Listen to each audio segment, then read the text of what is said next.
Hello, my darlings, and welcome back to This is Mariya. Today, I wanted to talk to you about the 5 foods that negatively impact your spirituality and your awakening process, as well as lower your vibrations. So, the 5 worst food culprits are going to be listed in this video. Now, before we get in, I wanted to invite you to go on a wonderful divine feminine journey with me through my book called The Rose Codes, The Path of Initiations, the Book of Initiations. It is available through Amazon. It is available through Audible.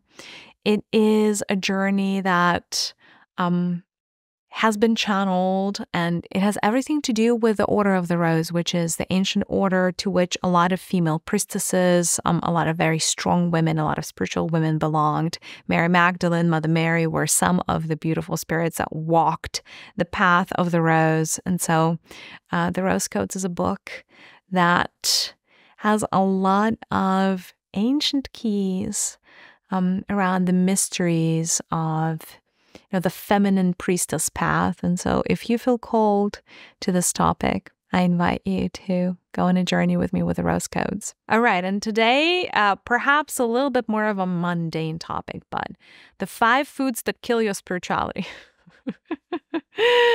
Oh, gosh. Of course, if you are a soul on an awakening journey and you're meant to have your awakening, you can eat pretty much anything and still have the symptoms of the awakening. That being said, there are some foods that I consider to be problematic. And we're going to take them from worst to, from the worst in terms of the most problematic to the least problematic. I'm just going to give you 5. There are other ones that I consider problematic, but for the constraints of this video, 5 is good enough. So the worst culprit as it relates to your spiritual development, the number 1 food that kills spirituality is alcohol. And I mean any form of alcohol. Beer with a 4% content of alcohol still is on the list. So anything. Don't shoot the messenger. Even kombucha, 2.5% alcohol is still too big. And I know, from a spiritual account, you probably don't expect a war on kombucha, but there you go. Alcohol is a big, big no-no for anyone on the spiritual development path. There are many reasons why. Alcohol creates literal openings in your aura, literal holes in your auric field that enable all kinds of entities to walk through and feed off of your energy. Now, if everybody had an unlimited amount of energy, that would probably not be all that problematic, but most people don't. We all have a very finite amount of energy to work with, and therefore, anytime we open ourselves up to any kind of external influence, it's not great. Not to mention that the way the egregore of alcohol works, it's almost the same way as a loan. So when you loan money from a bank, you're going to have to give the money back with interest. When you, and with alcohol, essentially, you're loaning certain kinds of emotions, but you're also loaning energy. It's not quite like coffee. And we're going to get to coffee in a little bit over here. But it's similar in the sense that alcohol gives you a short-term energy boost. And of course, you're going to have to pay with interest. And anybody who's ever woken up with a hangover knows what I mean by that. So you are borrowing energy from the egregore, and usually it's your own energy. You're borrowing from your future energy reserves when you're tapping into the egregore, the energetic structure of alcohol. And that, let me tell you, is never in your favor. Now, I know it may be tempting with alcohol to just reduce consumption. And listen, anytime you can reduce consumption, it always helps, right? So the frequency of your consumption does make a difference. The more frequently you partake, the worse. And of course, in terms of hard liquors, right? The higher the percentage of alcohol, the higher the potential impact, right? So vodka is worse than wine. Wine is worse than beer, and beer is worse than kombucha. But make no mistake, all of them are under the big umbrella of alcohol. And therefore, let's just say that if you partake and choose to consume alcohol, it does mean that you cannot be on the spiritual path. Of course you can be. It's just you're shooting yourself in the foot from your own potential. You're just not going to be able to fly quite as high as you would go otherwise. So it's almost like, imagine that you're an eagle, but you have a large load attached to your foot, and that load would be alcohol. Do you think an eagle can fly as high without the load as it can with a really, really heavy load? So imagine, as an eagle, if you had like a 5-pound weight attached to one of your feet, it wouldn't be quite so easy for you to fly. And so arguably you wouldn't be able to go quite as high up. And I think the same concept applies to alcohol. It just holds you down. It lowers your vibration. It like just sucks you back into the mundane world, call it.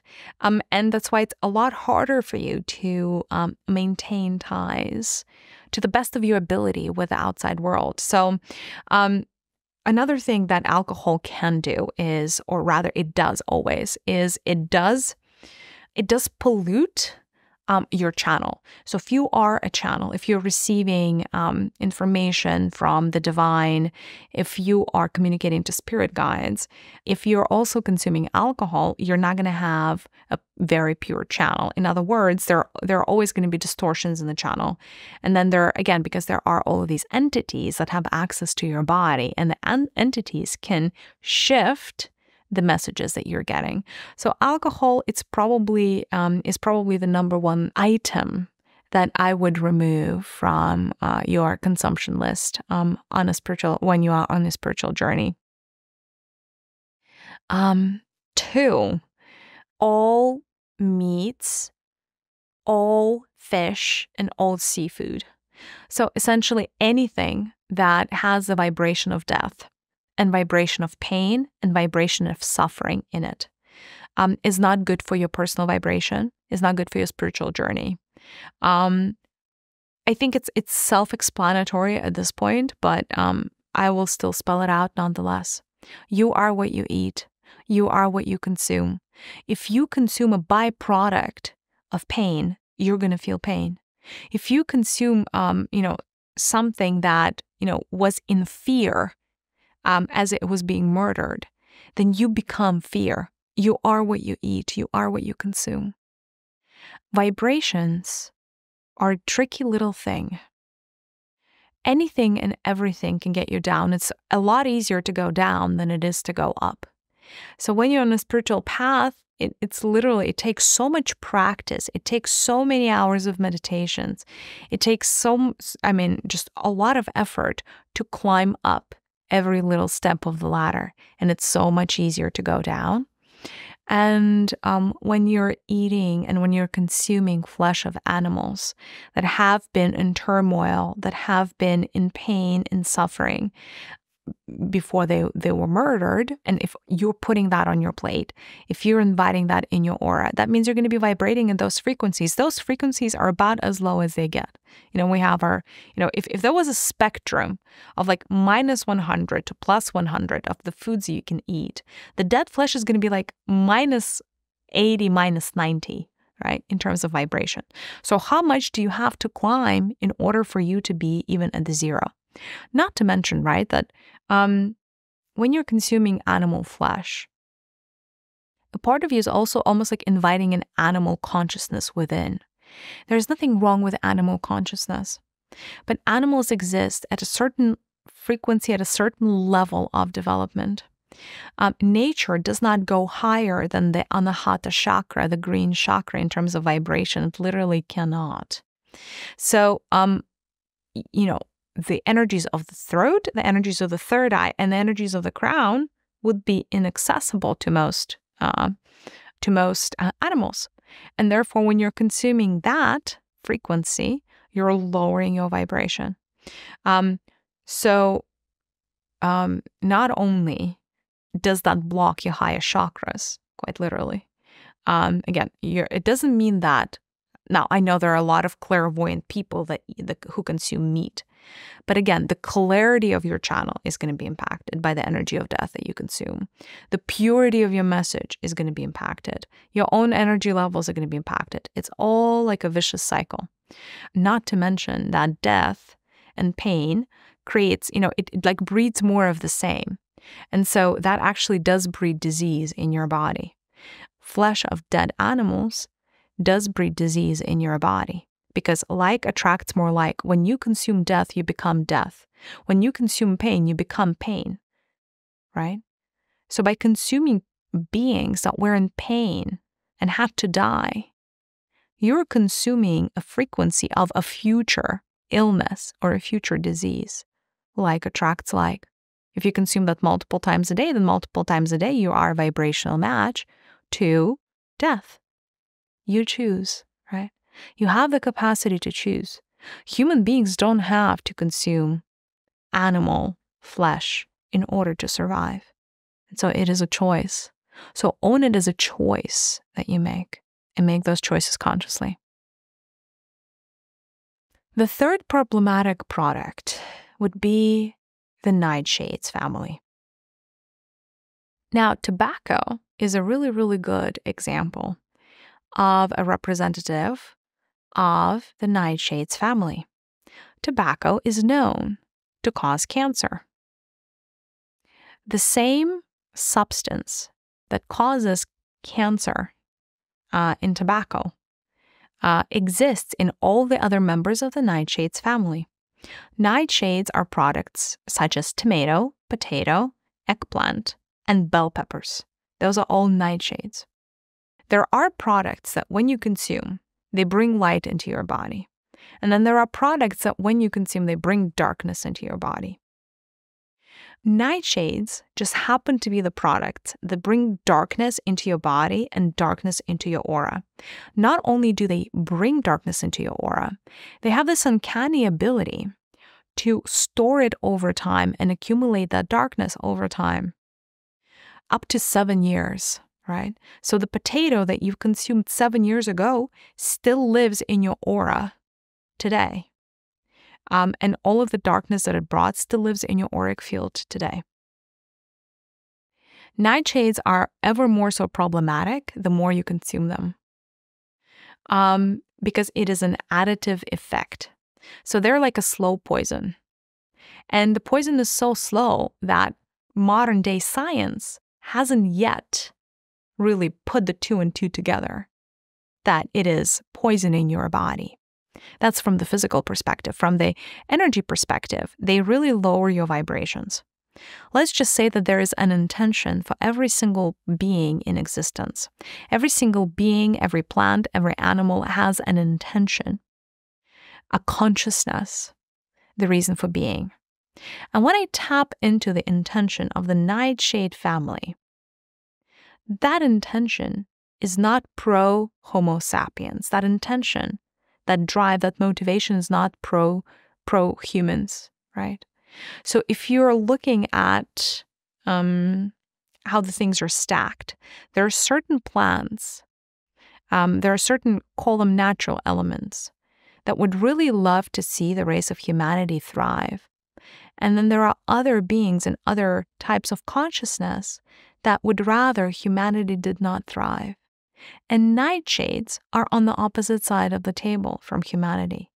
They are the silent rival or the silent antagonist masking as a friend. It is scary, the amount of nightshades that are being consumed. It is scary how many tomatoes, how many potatoes are being consumed. It feels like tomatoes are in every meal these days, whether it is through sauce, through ketchup, whether it's like everything has a tomato, it seems like. So nightshades, unfortunately, are everywhere, and they are pretty detrimental to your overall energy levels. They do have a tendency of almost like sucking out light out of your body. Why is sucking out light problematic? It is because darkness breeds disease. As simple as that. All kinds, right? Cancer is probably the most daring example, because energetically, when you look at cancer, it's absolute absence of light energetically, the darkest darkness, right? It's that epitome of division. And of course, not every person who eats and consumes nightshades is going to develop cancer in their lifetime, not at all, right? But it's probably because their body has a lot of resilience. But if your, call it lineage, already has a predisposition for accumulating darkness, and on top of everything else, you're also consuming nightshades, let's just say that it's not great. It's not great. It makes the problem worse and not better. And the other reason I don't love nightshades as a food for consumption for human beings is because they're notoriously hard to get rid of and excavate and, remove from your system. They are very persistent. Those microelements, and they just don't leave. They get absorbed into the walls of your stomach and your intestines, and they just sit there for like ages, for 7 to 10 years. Yes, it's like microscopic aspects, but it's enough. It's enough when you eat enough of that. It's a cumulative effect. It's the thing that really kills you slowly. Okay, moving on. The fourth thing that kills spirituality. And when I say that, and I know that I'm using very strong words, but the fourth food that's potentially problematic for spirituality is gluten. Now, gluten in and of itself, perhaps, would be less problematic. But coupled with things like dead animal flesh and things like nightshades, it's really, really bad because gluten is glue. And gluten makes you heavier, energetically heavier, not in a good way. I don't mean physically heavier, although that can happen as well, but I mean energetically heavier. There is good heaviness, which is called grounding. But it's not even so much heaviness, but it's interconnectedness with the earth. Gluten is bad heavy. Gluten actually gives you a little bit of a distortion field energetically. It looks like an insulation material. So on the physical level, it's glue. On the etheric level, it's like insulation material that covers up. It's almost like covers up all the sounds etherically, so that everything comes out muffled. So it's not good insulation material. There is good insulation material that protects you, and this one obstructs you from the things that you want to know, you want to see, and you want to hear. Gluten, essentially creates this layer around your aura that's really hard to penetrate by your spirit guides, your spirit team, your higher self, as well as any of the helpers. Gluten may even prevent solar codes from being uploaded into your body because, again, it creates this insulation in your aura. And when the solar codes are starting to act with your auric field, in order to heal you, in order to upgrade you, in order to do all of the things, gluten actually prevents that from happening. Gluten prevents a lot of the other very benevolent energies from entering your aura, such as the energy of the North Star, such as the energies of planets that are beneficiary to us, such as Sirius or star systems. Gluten really does create this thick layer of film almost around our auric fields that works to repel all of the good stuff coming in. Now, anytime you lower consumption of gluten, that film becomes thinner and thinner and thinner, right? Now, of course, in an ideal world, you wouldn't consume gluten altogether and you would just pick up an alternative. That would be the ideal scenario. And the last but not least, well, I guess maybe it is least on this list, the fifth thing that is potentially problematic as a food when you are on spiritual journey is caffeine. Not just coffee, caffeine specifically. Similar but not quite to the degree of nightshades, caffeine is a problematic substance because it brings pretty vast amounts of darkness into your aura and your auric field. When I say caffeine, I mean all of caffeine. I mean coffee, obviously. I mean teas, all kinds of teas outside of herbal teas, right? Black tea, green tea, even white tea as caffeine. What I have noticed, decaf, by the way, coffee, still is not fully clear. So with coffee, you probably want a coffee substitute, or you really want to limit your consumption. But even decaf still darkens your aura. Now, decaf is better than regular.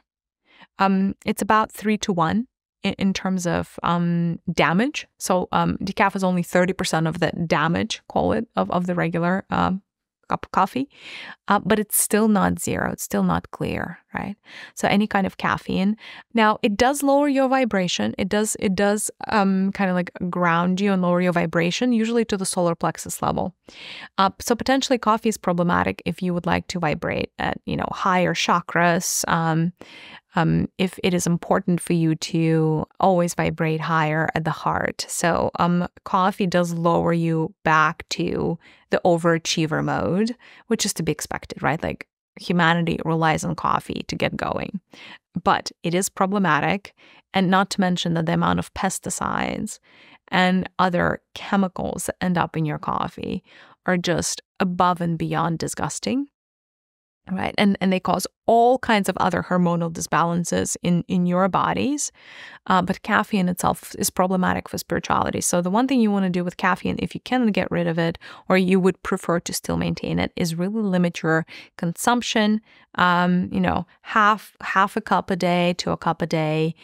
Maybe you could handle, but over time, ideally, if you could bring yourself down to not have caffeine, that would be amazing. So look for substitutes is what it is. There's quitting something cold turkey is always hard, but if you were to look for a substitute, you'll be surprised that there is a way for you to retrain your body to not crave caffeine. All right, my darlings, I wanted to see if the collective has any questions in regards to the 5 foods that I have mentioned. Anything that you would need an additional clarification? I'm ready to receive the question. The question is, do all of these kind of like, when they are all in the system all at the same time, is it like 1 + 1 = 10,000? Yes, right. So there is when they're multiplied, it's an exponential issue.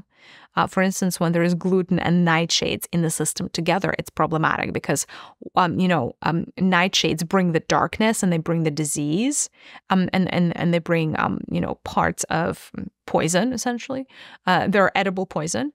And then gluten literally sticks everything and like glues everything and doesn't.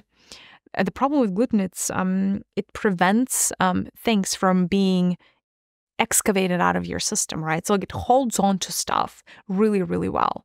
And so when gluten attaches itself to molecules of nightshades, it's like we have glue means darkness. So it's like, how do you win over here? So yes, a lot of the same thing with like gluten and like dead flesh, gluten and caffeine, right? And gluten kind of makes everything worse.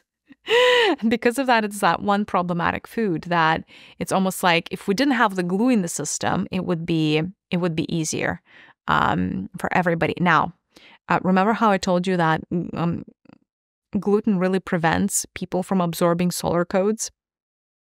The reason this is problematic right now is because the activity of the sun is very high, and very much so by design. It is because planet Earth is supposed to go through its awakening phase. Planet Earth is supposed to go through the rising of the vibration, the Great Rising. If people are completely congested by gluten, then the sun cannot really do its work properly. And that means that people cannot receive the information through their light bodies in the way that they're meant to, for their dormant DNA to awaken and get back online. And that is potentially problematic because the energies are going to continue to rise. And when the people cannot rise with the energies, you're going to see more disease and more death, not less disease and less death. And therefore, I just really don't love the insulation material or the insulation properties of gluten. It's like it insulates you against light, and it insulates you from higher vibrations seeking to penetrate your body. So yes, but those things coupled together all at the same time are really, really bad. Are really, really bad. Any other questions? Is matcha potentially problematic? Yes, matcha does contain caffeine. So if you can go without matcha or limited its intake, then you would be very well advised. Any other questions on this? Are all nightshades equally bad, or are there some worse than others? Well, in terms of the contents of the substance, I would put eggplant at the very top. Then I would put tomato, then I would put potato, and then I would put bell pepper. So bell pepper is the least problematic of the four. It doesn't mean that it's not problematic, and it doesn't mean that this is an advertising for bell pepper. I would not recommend either of the four. In fact, let me just say one thing so we're entirely clear. Nightshades are not an edible thing. They are not to be consumed by human beings. It is not a food that is meant to be consumed by our species. As much as we've gotten used to it, as much as there are 3,000 recipes, this just needs to be known. And I will never tire of saying that. All right, my darlings, I hope this was helpful. I hope this helps you being on your spiritual path. At least you're going to make informed decisions. Listen, if it is your choice to eat certain things that are on this list, it is your choice to eat certain things that are on this list. You're on the path, and I trust that you know what's best for you, but at least you're informed. Big virtual hug. I'll see you in the next one. Bye, loves.